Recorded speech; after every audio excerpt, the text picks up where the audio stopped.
तरह से दूसरे नंबर का है तो परिवर्तन दूसरे नंबर के साथ होगा। जैसे उदाहरण लेते हैं हम, मान लो हमने एक उदाहरण लिया गे प्लस इका।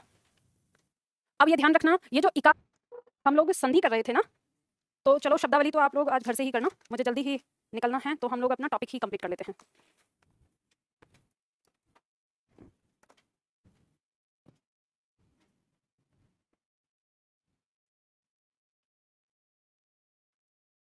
घर जाके अभ्यास किया था आप लोगों ने?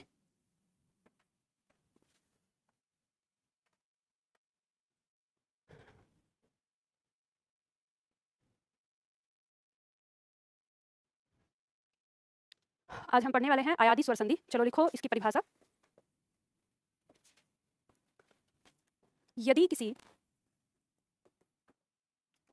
ए आय ओ औ का मेल किसी स्वर से होता है, किसी स्वर से होता है, तो उत्पन्न विकार क्रमशः ए का आय का आय ओ का अब तथा औ का आव हो जाता है, तथा आने वाला स्वर साथ में जुड़ जाता है। इसे अयादी स्वर संधि कहते हैं।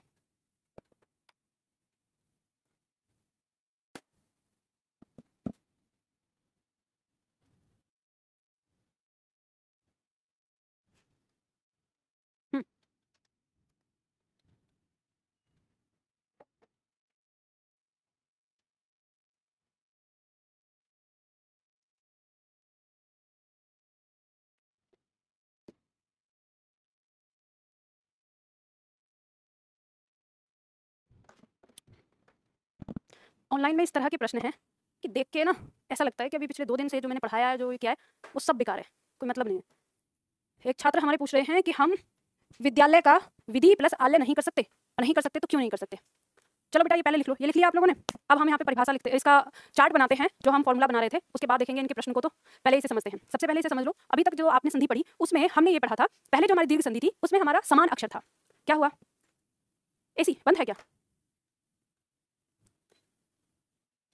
चलो तो देखो अभी तक जो आप लोगों ने पढ़ा वो ये था कि हमारी पहली दीर्घ संधि में क्या था, समान वर्ण हमारे आ रहे थे, ए आ का मेल हो रहा था, ई का मेल हो रहा था, उ का मेल हो रहा था। उसके बाद हमने गुण संधि में पढ़ा कि अगर किसी ए आ से किसी ई उ और री का मेल होता है तो। तीसरे में वृद्धि संधि में हमने पढ़ा कि यदि किसी ए आ से किसी ए आय ओ औ का मेल होता है तो। फिर चौथी संधि जो हमारी यण संधि थी उसमें हमने पढ़ा कि ए आ के स्थान पर यानी प्रथम शब्द का अंतिम वर्ण वहां पर भी ई उ और री आ सकता है और उसका मेल किसी भिन्न स्वर से होता है तो क्या विकार होगा। और अब जो पांचवी कंडीशन हमारी बचती है कि यदि हमारे शब्द में आय ए आय ओ औ अगर आए और उसका मेल किसी स्वर से हो, यहाँ भिन्न स्वर की आवश्यकता नहीं है। इस बात का ध्यान रखिए, पहले से ये दोनों अलग कैसे हैं। यहाँ हमने इससे पहले तो कहा था भिन्न स्वर की, लेकिन इसी में कहा है किसी स्वर की, यानी अगर ए का मेल ए से भी होता है, अगर ए का मेल ए से भी होगा ना तो भी वही विकार उत्पन्न होगा जो इसमें है। ठीक, तो अगर किसी में ए स्वर से होता है तो इसमें जो उत्पन्न विकार है वो क्या होगा, जो चारों है वो हमारे चारों अलग हो जाएंगे। जो ए है उसका आय हो जाएगा, आय का आय हो जाएगा, ओ का अव हो जाएगा और औ का आव हो जाएगा। किस तरह से फॉर्मूला नीचे लिखते हैं आप इसमें साथ में लिख लें। कहने का मतलब ये है, ये कह रहा है कि यदि किसी ए आय ओ या औ का मेल किसी स्वर से हो, केवल हम यहाँ पर स्वर लिख लेंगे। अब 11 में से कोई सा भी स्वर हो सकता है यहाँ पर, ठीक है। जब इनका आपस में मेल होता है तो उत्पन्न विकार हमारा क्या होगा, जो ए है ये हमारा बदल जाएगा आय में, ठीक है, और जो आय है ये बदल जाएगा आय में, जो ओ है ये बदल जाएगा अव में, और जो औ है ये बदल जाएगा आव में, और यहाँ जो हमारा स्वर है वो सेम टू सेम आ जाएगा। ठीक है, ये हमारा फॉर्मूला हो जाएगा इसका, जो हमें याद रखना है इस संधि के लिए।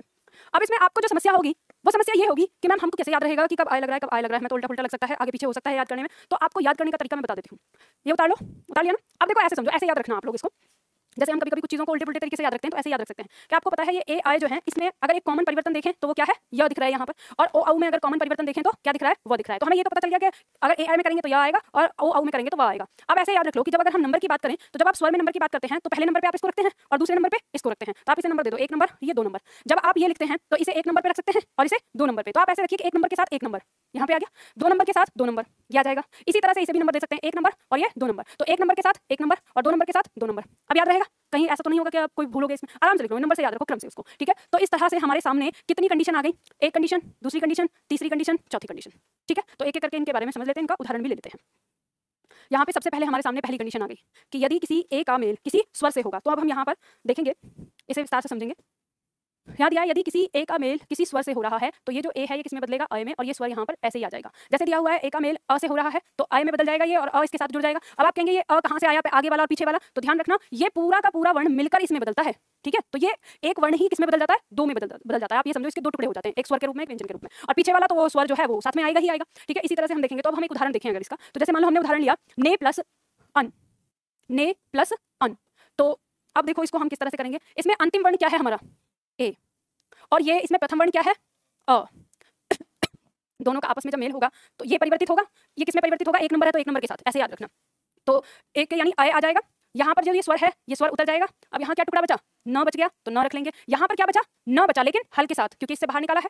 अब यहाँ देखेंगे ये जो अ है इस न को पूरा कर देगा, ये न पूरा हो गया। ये जो अ है इस य को पूरा कर देगा, तो यह पूरा हो गया। अब ये न आ गया, शब्द क्या हो गया, नयन। अब आप कहेंगे कि मैम अभी तक तो आपने बताया था कि सार्थक शब्द होना चाहिए, लेकिन ऊपर सार्थक शब्द का हमको कैसे पता चलेगा इसमें। तो ध्यान रखना, जब हम संधि करने चलते हैं या तो दोनों ही शब्द हमारे सार्थक होने चाहिए, या फिर एक शब्द सार्थक हो और एक कोई प्रत्यय हो या कोई उपसर्ग हो। तो यहाँ हम देखेंगे कि यहाँ जो अन है ये एक प्रत्यय है, ठीक है, बाद में लगा है शब्द के। और जो ये ने है ये क्या है, ये एक धातु है, संस्कृत की धातु, जिसका अर्थ होता है देखना। ने का अर्थ क्या होता है, देखना। तो देखना, अब देखना में हमने अन लगाया तो अन इससे बन गया नयन, मतलब देखने वाला। नयन क्या होता है, देखने वाला होता है, आंख क्या काम करती है, देखने का। तो इसके अंदर जो शब्द है हमारा उसका अर्थ इसमें निहित है। ये बात समझ में आ गई। अब ऐसे ही जो हमारे छात्र ने प्रश्न पूछा कि विद्या प्लस आलय में उन्होंने लिखा कि विधि लिखकर, ऐसे विधि प्लस आलय नहीं लिख सकते। तो ये बताओ बेटा, विद्यालय का तो मतलब वो होता है जहाँ पे आप विद्या लेने का स्थान मतलब जहाँ दे रहे हैं। ये विधि का अर्थ क्या है, जब भी तो लगाएंगे ना कि विद्यालय का विद्यालय नहीं हो सकता है, कैसे होगा। आप इसको कैसे मानेंगे, आप इसको क्या करेंगे कि ई से, अब ये कैसा नियम लगा रहे होंगे कि यहाँ पे ये ई आ गया, इसका मेल आ से होगा, तो इसमें लगा दो यण संधि, ये हो जाएगा य में, बचता क्या है रिजल्ट आपका द, ये आ जाएगा। ये वाला दिमाग लगा रहे हैं ज्यादा। तो लेकिन आपको जब आप दिमाग लगा रहे हो तो ये भी तो दिमाग लगाओ ना कि सार्थक शब्द होता है कि नहीं। अगर ऐसे होता है तो बहुत सारे शब्द आपके ऐसे हैं जो आपको देखने को लगेगा कि इसके अंदर तो यण संधि हो सकती है, लेकिन उसमें होता क्या है,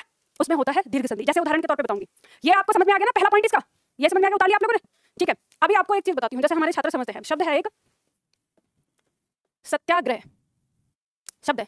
आपसे पूछ लिया कि सत्याग्रह में कौन सी संधि है। अब क्योंकि आपने तो संधि ऐसे पढ़ी हुई थी कि शब्द के बीचों बीच आपको य और व और र दिखाई दे और उससे पहले कोई वर्ण आधा दिखाई दे, तो वहां क्या होती है, यण संधि होती है। तो आपने बहुत उत्साह के साथ, क्योंकि अरे वाह इतना जल्दी मुझे पता चल गया, ये रहा य और ये रहा यहाँ पर त आधा, तो इसका मतलब इसमें यण संधि है। तो अब जब आपने अगर इसमें यण संधि बना दी, तो आप देखो, अगर मान लो कि आप इसमें यण संधि मान के चलते हैं तो इस शब्द का क्या सत्यानाश होगा। आप निकालेंगे यहाँ से या को बाहर, यही तो उत्पन्न विकार हो गया। आपने इसको अलग रख लिया टुकड़ा बचा हुआ, और इधर टुकड़ा आपने जो सत है इसको इधर रख लिया। अब ये जो य है आप इसको टुकड़ों में तोड़ दो, क्योंकि संधि विच्छेद हमारा इस तरह से होगा। अब ये जो आ है इसने इस शब्द के साथ मेल किया, तो ये तो यहाँ तो हमें शब्द मिल गया आग्रह, ठीक है। और ये जो हमारा य आ गया, ये कौन सा बदला है, या तो छोटी ई या तो बड़ी ई। तो अब इसके साथ क्या लिखेंगे, या तो आप सती लिखेंगे या तो आप सती लिखेंगे। तो सत्याग्रह होता क्या है, सत्याग्रह होता है सत्य के लिए किया गया आग्रह। और यहाँ क्या आ रहा है, आग्रह तो इधर आ रहा है, यहाँ आ गया सती। अब ये सती है या सती है, कौन सा लगाएं। अब ये इसका मतलब क्या बैठेगा, सती प्लस आग्रह। आप कहेंगे कहने के लिए तो ये जो ई है या ये ई है निकल के इसके साथ यही बना देगा, सत्याग्रह बना देगा इसको आराम से, लेकिन इस शब्द का तो कोई मतलब ही नहीं रह जाता।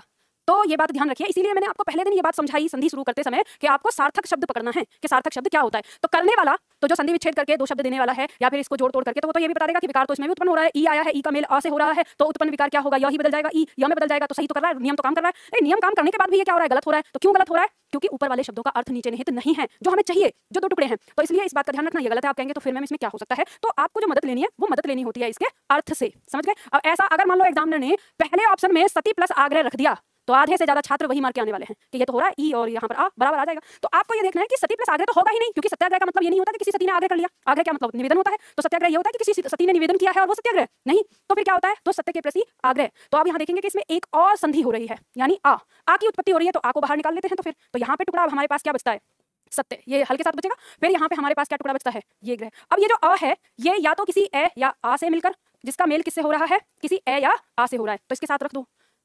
छोटा आ लगाएंगे तो सत्य हो जाएगा, बड़ा आ लगाएंगे तो सत्या हो जाएगा। तो आपको पता है सत्य शब्द आता है, सत्या नहीं होता, काट देंगे इधर, तो ये शब्द मिल गया आपको। और यहाँ पे हम बात करेंगे अग्रह या आग्रह। तो सार्थक शब्द क्या होता है, आग्रह होता है, तो ये कट जाएगा। तो आपको मिल गया यहाँ पे सत्य प्लस आग्रह, यही होगी संधि और दीर्घ संधि है इसके अंदर आराम से। और जब आपको ट्रिक सिखाई गई थी कि शब्द के बीचों बीच ये दिखे, तो याद रखना, मैं हमेशा बताती हूँ इन ट्रिक को अपने लॉन्ग मेथड से जरूर मैच करके देखना, वरना ये आपको गड्ढे में गिरा सकती हैं। मैं कभी कभी ऐसे सोचती हूँ, मेरे पास तमाम ऐसे शब्द हैं जो सारी ट्रिक की धज्जियां उड़ाती हैं। तो मैंने एक लिस्ट भी बना रखी है कि यूट्यूब पे इस तरह का मैं एक वो भी चलाऊंगी कि ठीक है क्वेश्चन आंसर का, कि बताओ अपनी संधि से जो मेरी संधि किए हुए होगा वो छात्र कर पाएगा, और जो ट्रिक को फॉलो करेगा वो नहीं कर पाएगा। मैं क्या करूँ, मुझे इतना टाइम ही नहीं मिल पाता है कि मैं वो सारी चीजें कर पाऊँ इकट्ठे होकर और यहाँ पे। तो इसलिए आप लोग ध्यान रखना, अगर मैंने वो चीज शुरू कर दी तो कॉम्पिटिशन बढ़ जाएगा फिर। तो इसलिए आप लोगों को ध्यान रखना चाहिए इन बातों का कि कहाँ पे क्या हो सकता है, ठीक है। एक शब्द अब जब यहाँ पे आया है तो एक और चीज बता देती हूँ, आपकी परीक्षा में आया प्रश्न, कई बार रिपीट हो चुका है। शब्द है सावधान। सावधान शब्द में कौन सी संधि है? अब जब ऐसे पूछ लिया जाता है कि सावधान शब्द में संधि, तो बताइए। ऑनलाइन में एक छात्र और बहुत परेशान है, निधि सिंह। बेटा क्या दिक्कत है आपको? गीत प्लस अंजलि गीतांजलि बन गया है, इसमें दिक्कत क्या है? अंजलि अगर आपका ऐसे लिखा हुआ है अगर, तो दिक्कत क्या हो रही है आपको? इसे आप ऐसे भी लिख सकते हो। पंचमाक्षर पढ़ा नहीं है आपने, मैंने बताया नहीं है आपको, ठीक है? परिवार का व्यक्ति उसके बाद है, ये बन सकता है। इसमें ऐसी दिक्कत क्या आ रही है जो आप कमेंट को बार-बार कॉपी पेस्ट बार-बार किए जा रहे हो? इसका मतलब ध्यान से नहीं पढ़ रहे हो, है ना? चलो ध्यान से पढ़ो, पुरानी चीजों को भी ध्यान दो। वो पीछे की चीजें इसलिए पढ़ाई गई थी, वो 8-10 दिन आपको क्लास दी गई थी संधि से पहले, वो इसलिए नहीं दी गई थी कि आप उसको हवा में उड़ा दें, इसलिए दी गई थी कि आप बेसिक को समझ लें पूरी तरह से। बताओ जल्दी से, सावधान में कौन सी संधि? अभी तक बोली नहीं है। स्वर संधि में नहीं पता, आ गया तो समझ में नहीं आ रहा, शब्दों के बारे में पता कर लेना चाहिए। वैसे अब आपके बाद अगर आपके सामने आ गया तो जिंदगी में कभी भूल नहीं पाओगे, क्योंकि तो मैं इसे करवाने वाली हूँ। पर अगर ऐसे आ जाता अनजाने में, तो हम अक्सर पढ़ते हैं जो वाक्य, जैसे हम हिंट लेके याद करते हैं ट्रिक के साथ, तो लोग बोलते हैं शब्द के बीचों बीच याद रखना, शब्द के बीचों बीच कभी संधि खोजने की कोशिश मत करना। अगर यहाँ पे आप शब्द के बीचों बीच खोजने की कोशिश करेंगे, या तो आपको ये वो दिखाई दे रहा है, या तो फिर आप इधर जाएंगे या इधर जाएंगे। तो किधर जाएंगे? शब्द के बीचों बीच तो आपको ये दिख रहा है, तो ये किनारे पे हो जा रहा है, या ये बिल्कुल किनारे पे हो जा रहा है। शब्द के बीचों बीच वो दिखाई दे रहा है, अयादि संधि पढ़ेंगे आप। अयादि संधि की पहचान बताते हैं लोग कि शब्द के बीचों बीच यदि आपको य और व दिखाई दे तो अयादि संधि होती है, तो आप इसमें फंस जाएंगे, जबकि अयादि संधि इसमें नहीं है। है क्या इसमें? इसमें है स प्लस अवधान। अवधान का अर्थ होता है सचेत, ठीक है, और स का मतलब साथ। तो सचेत होना या सचेतता के साथ ही क्या होता है? सावधान होना। और ये आपकी परीक्षा में इतनी बार पूछा गया है, प्रश्न बहुत ज्यादा रिपीट हुआ है। तो ये अब कैसे बना? इसका स्वर अ और ये स्वर अ दोनों मिलकर क्या बनाते हैं? आ बनाते हैं, और इसकी संधि यहाँ है, बीचों बीच नहीं। समझ गए ना? तो इस बात को नोट डाउन कर लो, लिख लो दीर्घ संधि के अंदर। बात आ गई है तो दीर्घ संधि में इसको नोट कर लो। चलो देखो आगे बढ़ते हैं। दूसरा पॉइंट हमारा दिया हुआ है ए स्वर प्लस, मतलब ए प्लस स्वर, कोई सा भी स्वर हो सकता है, जैसे अ हो सकता है, ई उ ए औ ओ, या आए, या बड़ा ऊ, बड़ी ई, या बड़ा आ, कुछ भी हो सकता है, ठीक है। इसके साथ इसका परिवर्तन होगा इसी तरह से। दूसरे नंबर का है तो परिवर्तन दूसरे नंबर के साथ होगा। जैसे उदाहरण लेते हैं हम, मान लो हमने एक उदाहरण लिया, गे प्लस इका। अब ये ध्यान रखना, ये जो इका है ये है प्रत्यय। अब मैं जो आपको बता रही हूँ, आप चाहो तो ब्रैकेट में उस चीज को लिख के रख सकते हो कि ये है एक प्रत्यय। और जो यहाँ पे गए दिया हुआ है, इसका मतलब होता है गाना, ठीक है। जैसे हम खाना पीना दौड़ना कहते हैं, वैसे ही गाना, जो गीत गाना हम कहते हैं। अब इसको हम देखेंगे, इसका अंतिम वर्ण क्या है हमारा? आय, ठीक है। और ये क्या हो गया? प्रथम स्वर ई, दोनों का मेल करेंगे, किसमें बदलेगा? आय में बदलेगा। यहाँ पे ये हमारा क्या आ गया? ई आ गया, और ऊपर जो हमारा बचा हुआ है वो यहाँ आ गया। अब यहाँ हमारे पास क्या बचा? ग। क्यों बचा? इसमें से हमने बाहर निकाला है, ठीक है। अब इसे जोड़ दो बेटा, देखो लिख लो, पहले लिखना बाद में। अब या तो आप सही कर रहे हो, ऐसा ना हो कि फिर आप लोग गलत ट्रैक पे चले जाओ, क्योंकि अयादि संधि और यण संधि जो है वो थोड़ी सी परेशान कर देती है। तो इसलिए पहले मुझे समझ लिया करो, 1 मिनट ज्यादा लग जाएगी, कोई दिक्कत नहीं है ना। तो आ जो है ये इस किसको? ग को पूरा करेगा, गा। ई जो है य को पूरा करेगा, ई, और टुकड़ा आ जाएगा, शब्द क्या हो गया? गायिका, ठीक है। अब उतार लो, और ये अभ्यास आपको करना है, मैं देखूंगी।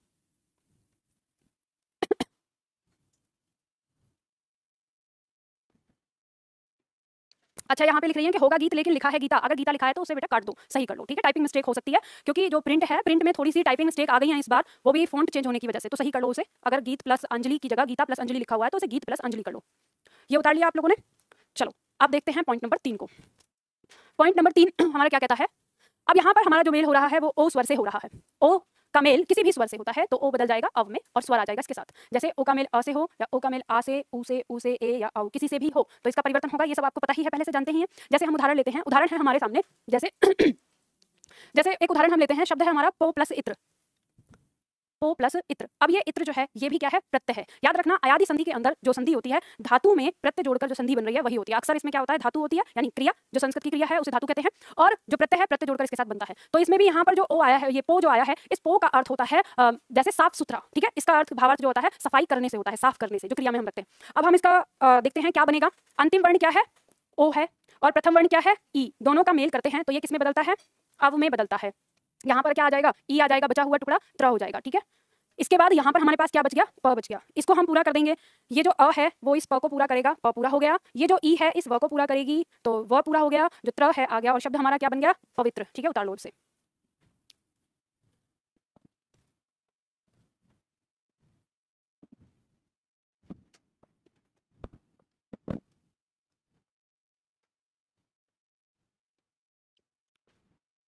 अगला पॉइंट हम देखेंगे,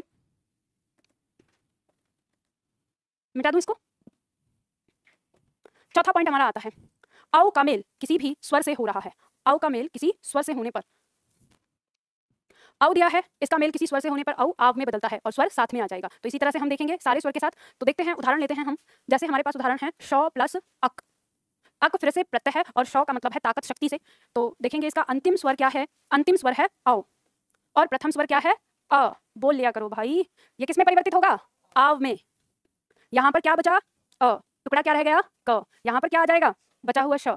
जोड़ देंगे इसको। ये जो अ है इसको पूरा करेगा तो ये हो गया शा। ये जो अ है वो इस व को पूरा करेगा तो ये हो गया व, और ये क। तो शब्द क्या हो गया? शावक। शावक का मतलब होता है शेर का बच्चा, यानी शक्तिपुंज कह सकते हो आप इसे।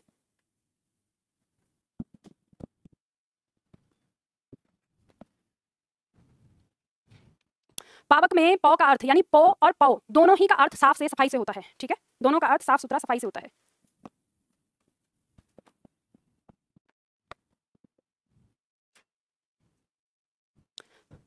हो गया ये। अब देखो ये ऐसा हो सकता है कि अयादी संधि आपको थोड़ी सी टफ लगे कि इसमें तो बहुत ज्यादा ऐसा बड़ा हो रहा है, तो हम अयादी संधि की पहचान के लिए क्या करते हैं कि इसमें बहुत ज्यादा उदाहरण नहीं आते हमारी परीक्षा में, कभी कभी आता है तो संधि विच्छेद करने के लिए आ जाता है तो हम संधि विच्छेद कर सकते हैं। जैसे मान लो अगर हमें सावक का संधि विच्छेद करना पड़े तो हम कैसे करेंगे? हम सावक का संधि विच्छेद करेंगे तो जैसे शब्द दिया है सावक। अब अयादी संधि का संधि विच्छेद करने के लिए हम थोड़ी सी ट्रिक अलग अपनाते हैं। जैसे हम इसका ना पूरा वर्ण विच्छेद कर देंगे। यहाँ पे हमने ये वर्ण लिख दिया, ये इसका स्वर हो गया, फिर हमारा ये व्यंजन हो गया, इसका स्वर हो गया, फिर हमारा ये व्यंजन हो गया और इसका ये स्वर हो गया। तो यहाँ आप देखें क्या वो कोई ऐसा जोड़ा है जिस जोड़े के अंदर हमें अयादी संधि का उत्पन्न विकार दिखाई देता है। तो जब हम धीरे धीरे बढ़ते हैं तो हमको यहाँ पर दिखाई देता है। ठीक है, अब जैसे यहाँ पे दिखाई देता है तो आपको पता ही है कि आव में बदलने वाला स्वर कौन सा है? औ है, ये आपको पता ही है।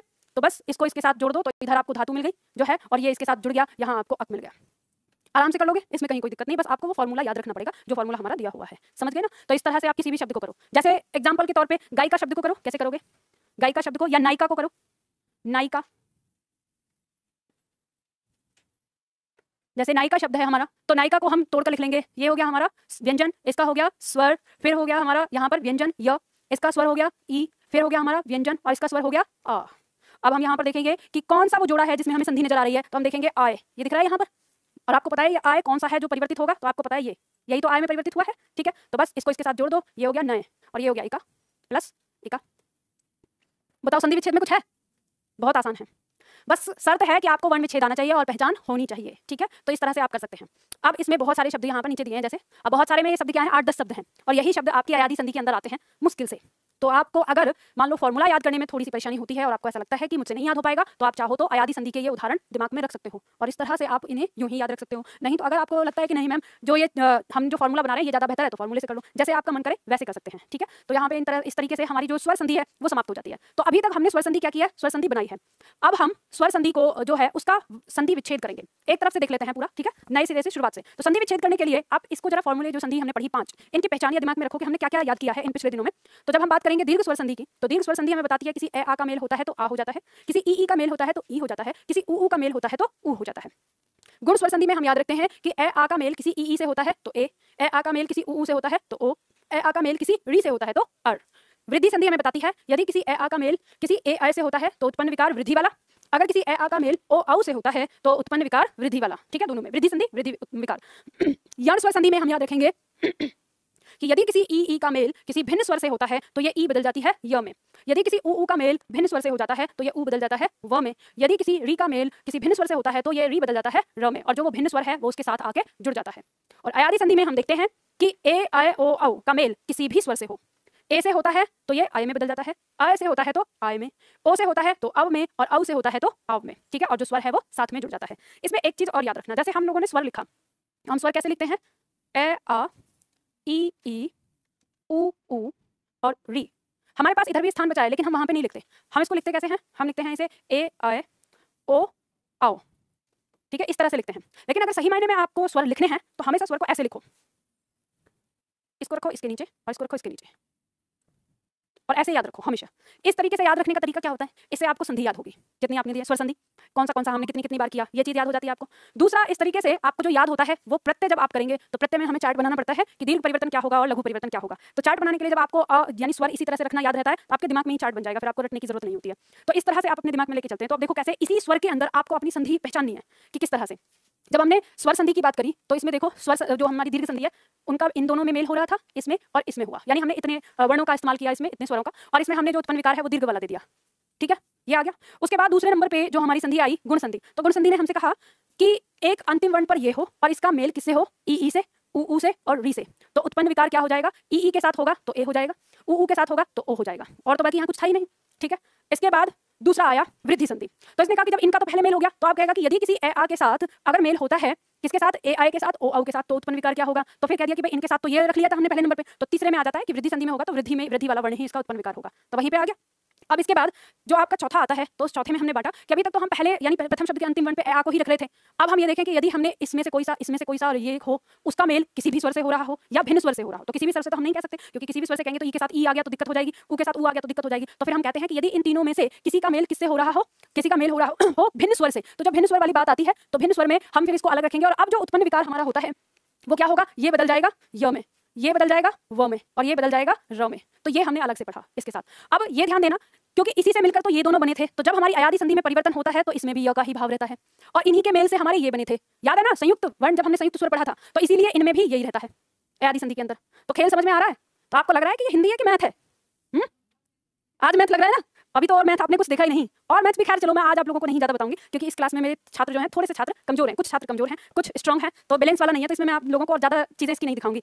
ये ऐसे है कि आपने एक चीज याद रख लिया, मैंने आपको क्या कहा कि संधि याद रख सकते हो आप किससे, सिर्फ स्वर याद रख के।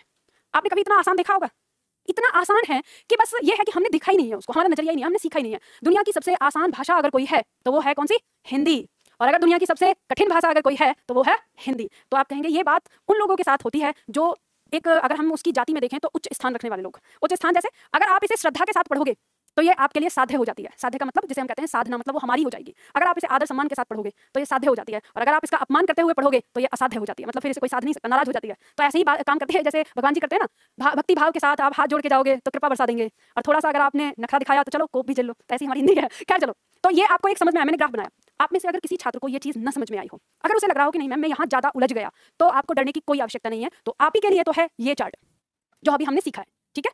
तो अगर जिनको लगे कि नहीं मैम वो चीज हमको समझ में नहीं आई है और उसमें हम उलझ गए, तो वो वापस आ जाए, बैक आ जाए, और वो बस इसको याद रखे जो हमने यहाँ पे याद रखा है, ठीक है। उत्पन्न विकार कहाँ पे कितना होता है, कैसे होता है। अब हम यहाँ पर उदाहरण देखते हैं थोड़ा सा, कैसे हम इसका वर्ण विच्छेद करेंगे, सॉरी वर्ण विच्छेद नहीं, संधि विच्छेद। तो एक एक शब्द हम लेते हैं शुरुआत से। सबसे पहले हम दीर्घ संधि में चलेंगे, जो हमारी दीर्घ संधि है। इसमें हम कोई भी शब्द लेते हैं, जैसे मान लीजिए कि हमने लिया हरीश, ठीक है, ऐसा शब्द लेते हैं हम बहुत सरलता से। अब रफ कॉपी पे लिखिएगा आपको जो लिखना है। अगर आपको संधि विच्छेद में लिखना है ना, संधि जहां समाप्त हो रही है वहां पे एक पेज दिया होगा, हरीश शब्द है और आपसे पूछा गया कि हरीश का संधि विच्छेद बताना है आपको, तो आप कैसे बताएंगे। शब्द के बीचों बीच की तरफ थोड़ा सा ध्यान देंगे। शब्द के बीचों बीच का मतलब यह है कि सबसे पहले आप ये कोशिश करेंगे कि हरीश शब्द में दो कौन कौन से शब्द हैं। तो आप अगर देखें मान लो नहीं पता चलता है, तो आप खोजने की कोशिश करें कि इसमें वो कौन सा वर्ण ऐसा है जो किसी संधि का उत्पन्न विकार हो सकता है। तो आप देखेंगे कि आपको शब्द के बीचों बीच बड़े ई की मात्रा दिखाई दे रही है, और बड़ी ई की मात्रा हमारी दीर्घ संधि में आती है उत्पन्न विकार में। तो आप थोड़ी देर के लिए इस मात्रा को निकाल के बाहर रख लें, और इधर जो इसका बचता है टुकड़ा वो इधर रख लें, और इधर जो टुकड़ा बचता है वो इधर रख लें, यहाँ रख लिया। अब आपको ये पता है कि ये किससे बना है, या तो कोई छोटी ई या तो कोई बड़ी ई का मेल किसी छोटी ई या किसी बड़ी ई से हुआ है। इस टुकड़े को इसके साथ जोड़कर देख लो, हर या हरी, ठीक है। यहाँ पे इस टुकड़े को इसके साथ जोड़ लो, इस या ईश। तो बताइए क्या होता है, जो हमारा सार्थक शब्द होता है वो क्या होता है, हरि होता है कि हरी होता है। तो ये जो हरि है, अब सार्थक शब्द तो दोनों ही है, ये जो हरि है ये हरि आया है ईश्वर के लिए, और ये जो हरि है ये हरा का स्त्रीलिंग है। तो हरीश का मतलब ये तो नहीं होता कि कोई हरे रंग का, तो हरीश तो किसी ईश्वर से नाम है, तो इसलिए ये वाला जो है यहाँ के लिए कट जाएगा, तो ये रहेगा हमारे सामने। अब यहाँ देखेंगे इस नहीं होता ईश होता है, तो ये कट जाएगा। तो आपकी संधि क्या हो गई, संधि विच्छेद हरि प्लस ईश। आगे समझ में। इसी तरह से और भी उदाहरण ले सकते हैं, जैसे मान लीजिए कि हम एक शब्द लेते हैं विधुदय।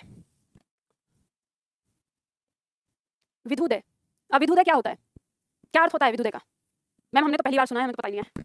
उदय आपने देखा होगा, उदय मतलब उगना, ठीक है। तो शब्द में आपको यहाँ पर एक शब्द वर्ण दिखाई दे रहा है जो दीर्घ है, यानी बड़ा ऊ। इसे बाहर निकाल के लाओ, यहाँ पे क्या टुकड़ा बचता है, दय, और यहाँ क्या टुकड़ा बचता है, विध। ये जो बड़ा ऊ है ये या तो कोई छोटा है या तो कोई बड़ा है। यहाँ पर जिसका मेल किसी छोटे ऊ या किसी बड़े ऊ से हुआ है, इसके साथ इस टुकड़े को जोड़कर देखेंगे उदय और उदय। यहाँ इसके साथ जोड़कर देखेंगे विधु या विधु। तो ध्यान रखना, जब हम चंद्रमा के पर्यायवाची पढ़ते हैं तो हमें पता चलता है कि विधु किसका पर्यायवाची है, चंद्रमा का, और उदय नहीं होता है, उदय होता है। तो विधु प्लस उदय मतलब विधुदय क्या हो गया, चंद्रोदय, यानी चंद्रमा का उदय, उसे हम विधुदय कहते हैं। तो इस तरह से पहचान लोगे, आराम से इसमें हो जाएगा। तो दीर्घ संधि जो आपकी है उसका वर्ण संधि विच्छेद अगर आप करेंगे तो वो इस तरह से हो जाएगा। समझ गए, उतारना है या इसे। अब देखो एक चीज और आपको इसमें दिखाती हूँ, देखो जितने भी शब्द हैं आपको घर जाके क्या करना है, अब आपको ना 2-3 दिन की छुट्टी मिल रही है यहाँ पर, और इस 3 दिन की छुट्टी में आप लोगों को यही काम करना है कि इनको अभ्यास करना है।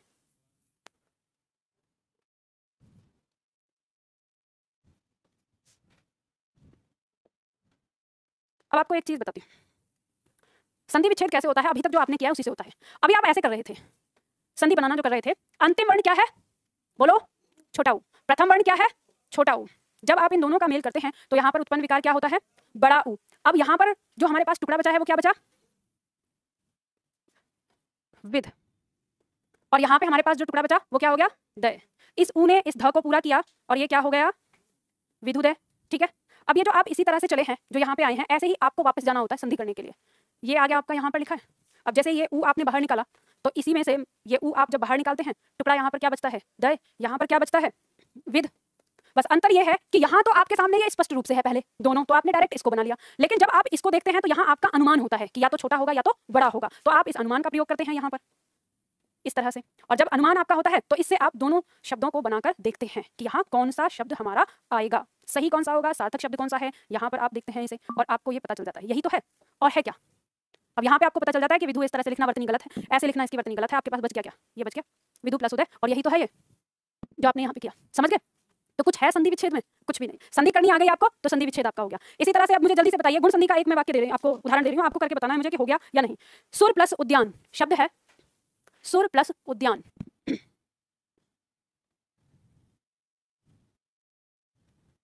ऑनलाइन में छात्र पूछ रहे हैं मैम आप कहाँ जा रही हैं, बताऊंगी, लौट के आऊंगी ना तो बताऊंगी। घूमने तो नहीं जा रही, बहुत आवश्यक काम से ही जा रही हूँ। हाँ, अब जो आपकी क्लास होगी आज के बाद वो सोमवार को ही होगी, क्योंकि मैं सोमवार की सुबह में 5 बजे मेरी ट्रेन आ रही है यहाँ पर, तो सोमवार को ही होगी। हाँ, घर घूम आओ, ठीक है, लेकिन सोमवार को आ जाना, सोमवार को क्लास होगी। अगर सब कुछ सही रहा तो ट्रेन वक्त पे आ गई तो, वैसे आप लोगों के टाइम तक तो शायद आ ही जाएगी। मॉर्निंग वाले बैच की है, अगर बाई चांस अगर लेट होती है तो सुबह 11:30 बजे वाला जो बैच है उस पर कोई फर्क आ सकता है।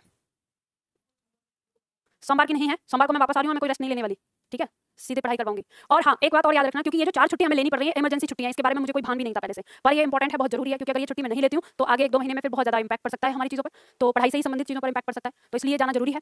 तो हम लोग शनिवार के दिन डबल क्लास लेने वाले हैं, मतलब जो 1.5 घंटे की क्लास है वो 3 घंटे भी हो सकती है, इसके लिए आप लोग तैयार रहना। यानी 5 बजे वाला जो टाइम है, 6:30 बजे से लेकर हम 4 बजे से या 3:30 बजे से या 3 बजे से क्लास का टाइम रख सकते हैं उसमें, ठीक है, इस तरह से। तो हम ऐसे ना 2 सैटरडे अगर हमने डबल क्लास ले ली तो ये भरपाई हो जाएगी, बैच हमारा बहुत लेट नहीं होगा। हो गया, ये क्या आया, सूर्योद्यान, ठीक है। किसी को कोई दिक्कत या मुझे कराना है इसमें?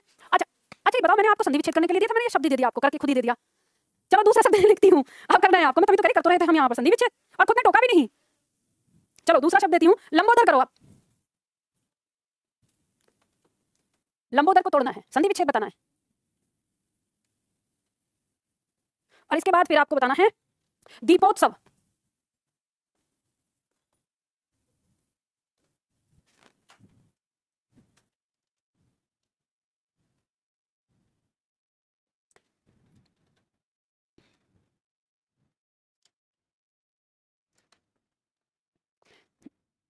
इसके बाद आपको बताना है गत्यावरोध।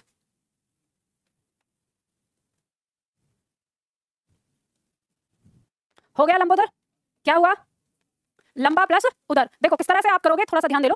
अब आपको ये तो पता है कि इस बिंदी का मतलब क्या है, यहाँ पे आधा म है, ठीक है, हमें चलो उससे कोई लेना देना नहीं है। जो हमें यहाँ पे उत्पन्न विकार है वो ये दिखाई दे रहा है ओ, और आपको ये पता है कि ओ उत्पन्न विकार हमारी कौन सी संधि में होता है, गुण संधि में होता है। तो यहाँ पर जो हमारा टुकड़ा है वो ये आ जाएगा, और यहाँ पर जो हमारा टुकड़ा है वो क्या हो जाएगा, ये हो जाएगा। अभी हल के साथ, ये जो हमारा ओ है, या तो कोई यहाँ पर ए या आ है, उसका मेल किससे हो रहा है, किसी ऊ या ऊ से हो रहा है, तभी तो हमारा क्या आता है, ओ आता है, ये हमें पता है। तो इसके साथ जोड़ देंगे लंब होगा कि लंबा, तो आपको पता है यहाँ पर क्या हो जाएगा, लंबा। और यहाँ पर उदय होगा, उधर होगा, सॉरी उधर होगा या उधर होगा, तो छोटा ऊ होगा, ठीक है, तो ये कट जाएगा, तो लंबा प्लस उधर, तो क्या हो जाएगा, लंबोदर हो जाएगा। समझ में आ गया। इसके बाद दीपोत्सव जो आपने किया, यहाँ पे शब्द के बीचों बीच आपको दिखाई दे रहा है ये, तो क्या हो जाएगा, दीप प्लस उत्सव। अब इसे करने की आवश्यकता नहीं है, समझ गए आप, ठीक है।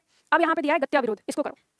गत्याविरोध क्या होगा, सबसे पहले तो कोशिश करते हैं हम शब्द के बीचों बीच उसको पहचानने की जो इसके अंदर संधि होती है, ठीक है। तो हम अगर यहाँ देखें कि इसमें हमें संधि कौन सी है, 2 तरह का कंफ्यूजन होगा, या तो वह होगी या तो यह दिख रहा है आपको कि या तो वह है या यह है। लेकिन आप देखेंगे या से पहले आधा वर्ण दिया है, अगर हम यण संधि लेते हैं तो हम देखेंगे कि गत्यावरोध है क्या, तो हमारे दिमाग में आ रहा है कि किसी चीज का अवरोध, चाहे गत्य समझ में ना आए कि गत्य का अवरोध, तो अवरोध एक शब्द आता है, तो हम सबसे पहला चांस जो लेंगे वो यण संधि का लेंगे कि हम पहले इसको देखते हैं, यानी इस य को बाहर निकालेंगे। तो हमने इस य को बाहर निकाल लिया, जब य को बाहर निकाला तो यहाँ हमारे पास क्या बचा, गत बचता है, और यहाँ हमारे पास क्या बचता है, वरोध, ठीक है।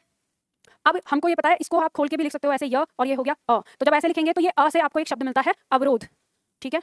अवरोध आपको ये शब्द मिल गया, इसमें तो कुछ सही है गलत छाटा ही नहीं है। अब ये आपको पता चलता है कि या तो ये छोटी ई है या तो ये बड़ी ई है, तो आप इसे करेंगे गति या गति। तो आपको पता है छोटी की मात्रा होती है, गति का मतलब होता है जैसे हम चलना किसी चीज का, तो गत्यावरोध क्या होता है, गति में जब अवरोध उत्पन्न हो जाए तो उसको क्या बोलते हैं, गत्यावरोध। तो इस तरह से ये हो जाएगा, ये कट जाएगा, तो पता चल गया, आराम से कर लेंगे। और ध्यान रखना, जब आपकी परीक्षा में यहाँ से प्रश्न पूछा जाता है तो आपको इतना ज्यादा तोड़ने की आवश्यकता नहीं होती, एक भी आपको पता चल जाता है, सार्थक शब्द से भी आप उसको रिजेक्ट करके भी पहचान कर सकते हैं। किस प्रकार से, जैसे मान लो अगर मैं आपको दिखाऊं जो प्रश्न उत्तर आपके दिए हुए हैं यहाँ पर, अगर हम देखें तो आप देख सकते हो, अगर हम प्रश्न उत्तर की बात करें तो जैसे प्रश्न संख्या 25, ठीक है, इसमें अगर आप देखेंगे तो यहाँ पर दिया है कि ग्रीस, ग्रीस शब्द का संधि विच्छेद बताना है। इसको बड़ा करूं क्या, दिख रहा है वैसे आपको ये पीछे,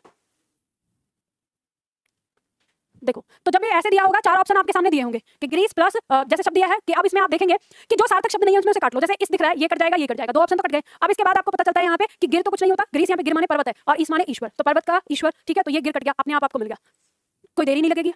और आप बताइए प्रश्न हो पाएगा कि नहीं हो पाएगा? आराम से हो जाएगा। अब जैसे यहाँ पर 28 दिया है, पित्रादेश शब्द में कौन सी संधि है? ऑप्शन दिया है आयादी संधि, वृद्धि संधि, यण संधि और गुण संधि। तो आप देखेंगे यहाँ पे त्रा दिया हुआ है, ठीक है, शब्द के मध्य। तो हम कह सकते हैं कि पित्रादेश है क्या हमारा? पितृ प्लस आदेश है, तो पितृ यानी री का मेल आ से हुआ है, तो री का मेल आ से हुआ है तो हमारा किसमें होता है? यण संधि में होता है। आप पता कर लेंगे। अब जैसे आद्यंत ये दिया है, आद्यंत। अब आद्यंत शब्द देखो, इसका अगर संधि विच्छेद हमसे पूछने लगे तो कल जैसे मैंने आपको करने के लिए दिया था ये, तो अगर हमें ये ना पता हो कि ये जो है हमारा शब्द ये है क्या? आदि प्लस यंत, ठीक है, इस तरह से ये हमारा दिया है, ये है, यानी ये आधा द ये। तो अगर हमें ये वाली चीज पता होगी तो हम इसे निकाल लेंगे, हमें पता चल जाएगा कि ये जो यहाँ पर हमारा य आया है ये परिवर्तन हुआ है किसी ना किसी से, तो तब हम कर लेंगे। अब हम ऐसे देख सकते हैं कि जब हमको पता है कि इसमें आद्य जो है वो कोई शब्द नहीं होगा तो ये कट जाएगा, ये कट जाएगा। अब उसके बाद हमारे पास ए और सी बचा। आपको पता है अंत है, यंत नहीं होगा, ये कट गया, तो आदि प्लस अंत। इस तरह से आपको समझ में आ जाएगा आराम से। या तो आप संधि को जाकर खोल के लिख लें या ऑप्शन को जाकर पहले चेक कर लें कि सही है कि गलत है। तो इस तरह से आप करते हैं। देखो, पित्रादेश में आपसे पूछा गया है कि कौन सी संधि है। जब ये वाली बात आएगी तो आपने जो जहाँ पे आपकी ये संधि है इसमें लास्ट पेज पे जाइए, जहाँ संधि है, जहाँ संधि खत्म हो रही है, समाप्त हो रही है। खोलो जल्दी, पेज नंबर बताओ मुझे। विसर्ग संधि के बाद, विसर्ग संधि के बाद लास्ट में जहाँ पेज खाली है ना उससे पहले एक चार्ट होगा। पेज नंबर कितना है? 25। इस पे पहचान लिखी हुई है। तो पहचान मैंने कुछ शब्द दिए हैं मैंने इसी इन प्रश्नों के लिए कि शब्द के बीचों बीच, तो यण संधि के अंदर हमारा लिखा है शब्द के बीचों बीच अगर हमें क्या दिखाई देता है? य दिखाई दे, व दिखाई दे और र दिखाई दे और इनसे पहले कोई वर्ण आधा हो, तो आपको ये पता है कि जो ये त्र है इसमें क्या है? इस त्र में ये त है और र है, ठीक है। तो र से पहले आधा वर्ण क्या है? आधा है। तो त्र, और ये वाली चीज आप लिख के ले लो। अगर किसी शब्द के अंदर आपको त्र दिखाई दे रहा है ना तो आंख बंद करके यण संधि लगा दो, क्योंकि गिने चुने उदाहरण है, मात्र है, पितृ है, भातृ है, इस तरह से, तो वो आपके ज्यादा नहीं आते, समझ गए। इसी तरह से शब्द आपको बताना है, इसमें हमारी इस समय व्यंजन संधि भी है। जैसे देखो प्रश्न संख्या 18, देव्यागम, देव्यागम शब्द में कौन सी संधि है? अब ये पूछा गया है यहाँ पर, तो कैसे पहचानेंगे आप देखेंगे देव्यागम शब्द हमें दिया हुआ है। समझने के लिए बहुत सारे लोग इसमें देख लेते हैं, इसको भी सोच लेते हैं कि ये हमारी दीर्घ संधि है कि क्या है। तो अगर मान लो ऐसे देखेंगे तो ऑप्शन में दीर्घ संधि आपको दिखाई नहीं दे रहा, तो आपका काम आसान हो गया। आपको शब्द में य दिखाई दे रहा है और उससे पहले वर्ण आधा दिखाई दे रहा है, मतलब क्या हो गई? यण संधि। समझ गए? इस तरह से प्रश्न करना होगा। बताओ इसमें कहीं कोई प्रश्न में दिक्कत होगी आपको? शब्द दिया पवित्र, शब्द में कौन सी संधि है? पवित्र शब्द दिया है, शब्द के बीचों बीच व दिखाई दे रहा है और आपको भी पता है कि इसमें हमारी कौन सी संधि होनी है। तो यहाँ पर अब ऑप्शन दिया है स्वर संधि है, वृद्धि संधि है, व्यंजन संधि है या विसर्ग संधि है। तो आपको ऐसे तो पता है कि इसके अंदर आयादी स्वर संधि है, लेकिन यहाँ पे आयादी तो नाम दिया ही नहीं है, तो फिर आयादी किसके अंदर आती है? स्वर के अंदर आती है। तो उत्तर क्या होगा? स्वर संधि, ठीक है। तो इसमें भी कोई घबराने की बात नहीं है। रजनी शब्द में कौन सी संधि है? ऑप्शन दिया यण संधि, दीर्घ संधि, गुण संधि और वृद्धि संधि। तो आपको दिखाई दे रहा है शब्द में बड़ी ई की मात्रा बीच में, तो रजनी प्लस ईश, तो ये क्या हो गई हमारी दीर्घ संधि। अब बताओ इसमें कहीं कोई दिक्कत है? आराम से हो जाएगा। चलो तो फिर आज के लिए इतना ही करते हैं। अगर जो भी यहाँ पे आपको होमवर्क दिया है वो होमवर्क करके लेके आइएगा और आपके बाद जो हमारी क्लास होगी वो सोमवार को होगी, ठीक है।